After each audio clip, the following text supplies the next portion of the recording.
Hello दोस्तों, मैं आज फिर लेकर आया हूँ एक ऐसा औषधीय पौधा जिसे आप सब जानते होंगे। यह है कनेर का पौधा। इसे करवीर भी कहा जाता है। यह पौधा विषैला पौधा है और जिसको हम निर्धारित मात्रा में लेते हैं तो यह अमृत के समान है, और अगर इसकी मात्रा ज़्यादा हो जाती है तो यह विष होता है। हृदय रोगों से बचना है तो यह औषधि ज़रूर देखें, ज़रूर सुनें। कहते हैं कि समुद्र मंथन पर जब हलाहल विष की उत्पत्ति हुई थी, तब भगवान शंकर ने उस हलाहल विष का पान किया था। तो उस विष में से दो चार बूंदें जो धरती पे गिरी, उससे जो विषाक्त हुआ है वह पौधे भी हैं और जानवर भी हैं। पौधे जैसे कनेर जैसे पौधे, और जानवर जैसे सांप बिच्छू वगैरह। कनेर को खाने की वजह से बहुत से घोड़ों की मृत्यु हुई है, जिसके कारण उसे अश्व मार्ग भी कहा जाता है। इस पौधे के सभी भाग, जितने भी भाग होते हैं, सब विषैले होते हैं। इसके 3 प्रकार की वैरायटीज़ पाई जाती हैं, जैसे रक्त कनेर, श्वेत कनेर और पित्त कनेर। 3 तरीके की जो वैरायटी होती है इसकी, वो पाई जाती हैं। इस वीडियो में तीनों तरीके की वैरायटी मैं आपको दिखाऊंगा। ये जो अभी आप वीडियो में देख रहे हैं, ये रक्त कनेर है। इसका बॉटनिकल नेम नेरियम इंडिकम है और एपोसाइनेसी फैमिली का है। इस वीडियो में हम डिस्कस करेंगे इसके औषधीय गुणों के बारे में, इसकी पहचान क्या होती है, इसके काम क्या होते हैं, और इस पे जो रिसर्च हुए हैं वो सब मैं आपको इस वीडियो में बताऊंगा। इसलिए आखिरी तक बिल्कुल वीडियो को एंड तक देखें, और आपका सपोर्ट की ज़रूरत है, मुझे सपोर्ट कीजिए। चलिए शुरू करते हैं। इसके पर्याय बता देता हूँ मैं आपको।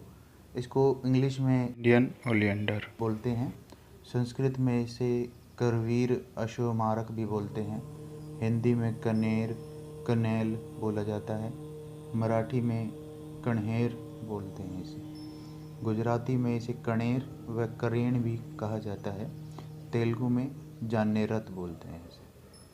इसकी पहचान बता देते हैं। यह 10 से 12 फीट ऊंचा होता है। इसके पत्ते लंबे भाले के जैसे होते हैं। दोनों सिरों पर पतले पत्ते मिलेंगे आपको और बीच में मोटे मिलेंगे। रक्त व श्वेत कनेर के पत्ते पीत कनेर की अपेक्षा में बड़े, कठोर व डार्क कलर्ड के होते हैं।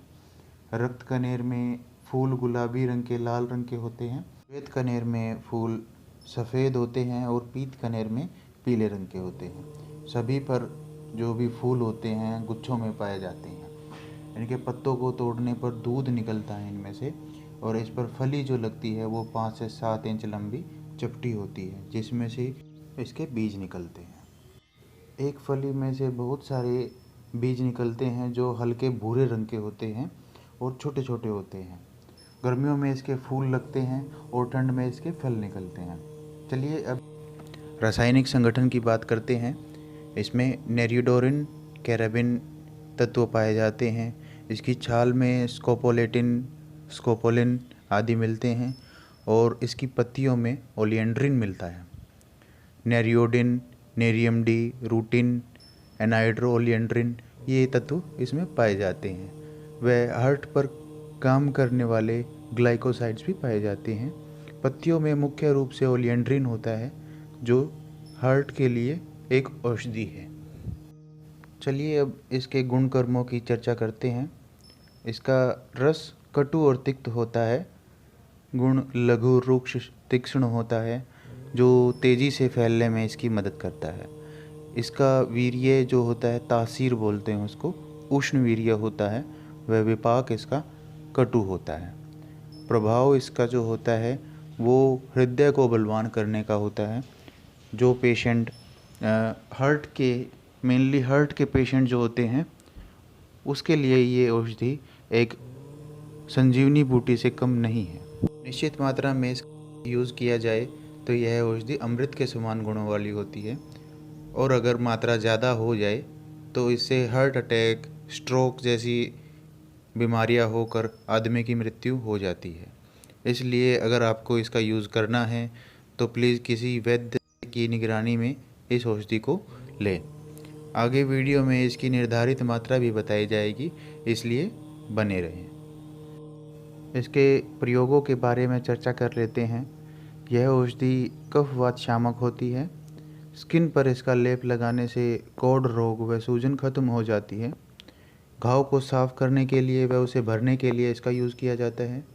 स्पेशली गोनोरिया एंड सिफिलिस जो बीमारियां होती है उनके घावों पर इसका लेप किया जाता है। डाइजेशन को अच्छा करता है और कब्ज का नाश करता है।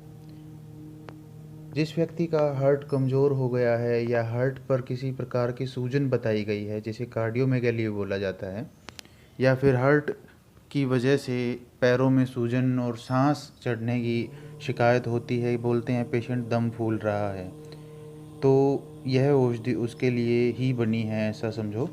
उसके लिए ये संजीवनी बूटी से कम नहीं है। इन रोगियों के लिए इसके पत्ते की जो भस्म हम बनाते हैं उसका यूज़ किया जाता है। किडनी की ब्लड सप्लाई इससे बढ़ती है, जिसकी वजह से मूत्र निर्माण ज़्यादा हो जाता है और उस कारण से गुर्दे की पथरी भी निकल जाती है। बालों की समस्याओं में इसके फूलों व पत्तियों से सिद्ध तेल, तिल तेल या नारियल के तेल का इस्तेमाल कर सकते हैं। दाद, खाज, खुजली और कील मुहासों पर भी इसका काम बहुत अच्छा होता है। अगर किसी व्यक्ति ने इसका ज़्यादा सेवन कर लिया है तो उसे दौरे आते हैं, नसों में कमज़ोरी हो जाती है और हृदय व सांस बंद हो जाने की वजह से उसकी मृत्यु भी हो जाती है। इसके उपचार में हम पहले अमाशय का प्रक्षालन करते हैं, मतलब पेट की सफाई करते हैं, और फिर मरीज को घी पिलाते हैं। इसके यूज़फुल जो पार्ट होते हैं उसको मूल मतलब जड़ की छाल व उसके पत्ते, ये तीनों चीज़ें उसका यूज़फुल पार्ट होता है। और इसकी मात्रा जो होती है वो मैं आपको बता देता हूँ। इसका चूर्ण 30 मिलीग्राम से 125 मिलीग्राम तक दे सकते हैं।